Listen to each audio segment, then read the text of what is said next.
what we want to do next is start looking at finishing the neck while the body's drying. So I've already sanded this down to 240, then 320, and lastly I'm going to finish it off with some 400 grit. So just sanding as normal. I'm also using a razor. Just wrap your sandpaper around that to get to some of these harder to reach areas, or if you want to have some sort of backing there to handle some of these curves.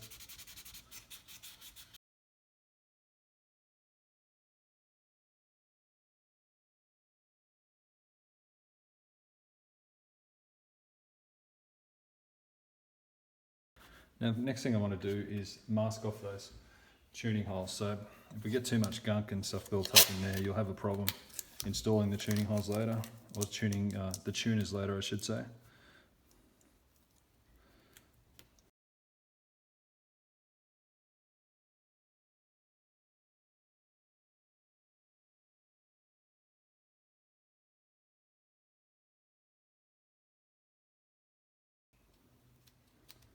Okay, so I'm using a fine buffing oil, which is a combination of tung oil, which will absorb into the timber, and wax, which will sit on the outside. So just get some product on my rag and simply apply as per usual.